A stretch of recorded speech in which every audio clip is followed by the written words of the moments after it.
I never imagined my quiet, predictable life would change because of one desperate whisper in a coffee shop. My name is Ethan Walker. I'm 25, born and raised in Denver, Colorado, and I run a small custom motorcycle garage that used to belong to my father.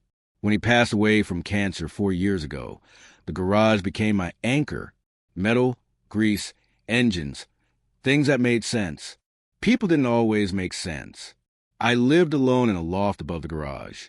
Brick walls, cold mornings, the sound of tools clanking below. My routine was simple. Wake up early, grab coffee, work until my hands ached, sleep. No chaos, no drama. That was the deal I made with life. Until one Tuesday morning. The air was sharp and cold when I stepped into Cornerstone Cafe, my usual stop before opening the shop. The place smelled like roasted beans and warm bread. I stood in line, half awake, scrolling through messages on my phone. Then someone grabbed my arm. Not rough, not aggressive, just urgent. I turned and froze. It was Melissa Harper, my best friend's mother. I hadn't seen her in over a year. She looked elegant as always, but something was wrong. Her eyes were wide, her breathing uneven, her hand shaking slightly as she leaned closer. Her voice dropped to a whisper. My ex is here. He's watching us. Please kiss me. My brain stalled.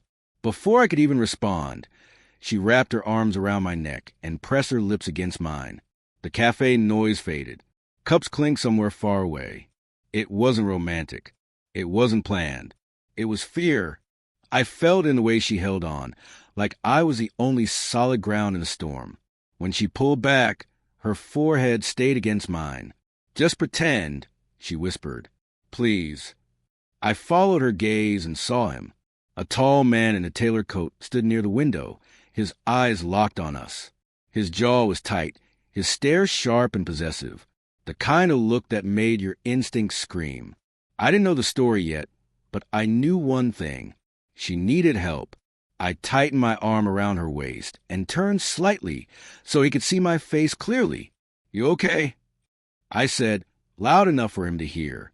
She nodded, fingers gripping my jacket. The man stared a moment longer, then finally turned and left. Only then did Melissa exhale. I'm so sorry, she said quickly, stepping back. I panicked. I didn't know what else to do. It's okay, I replied. Are you safe? She hesitated, then nodded, though her eyes said otherwise. We sat down together, coffee forgotten, and slowly the truth spilled out. Her ex-husband had been controlling for years. Never violent, just precise. Calculated. He chose her clothes, her friends, her career decisions. When she finally left him, he couldn't accept it. He followed her, watched her, stayed just close enough to scare her, without crossing legal lines. I feel like I can't breathe, she admitted quietly. Like I never really escaped. Something in her voice stuck with me. So I did what my father taught me growing up. I showed up.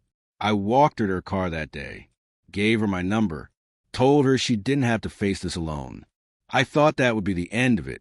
It wasn't. We started talking, then having lunch. Then she came by the garage one afternoon just to see what I worked on. She stood there watching me rebuild an engine, asking questions, genuinely interested. She looked lighter when she smiled, like someone remembering who they used to be, but the fear never fully left. One night, my phone rang after midnight. Ethan, her voice shook. He's outside my apartment. I don't know what to do. I was on my bike before the call ended. When I arrived, I could hear him yelling down the hallway.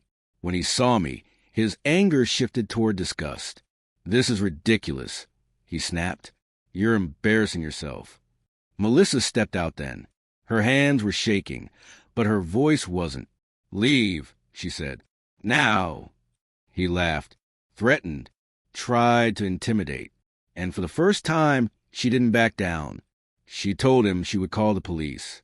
She told him she was done being afraid. Something in him finally broke. He left.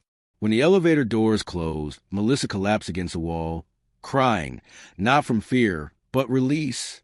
Years of silence pouring out. She stayed at my place that night. and the next, and then somehow she never really left.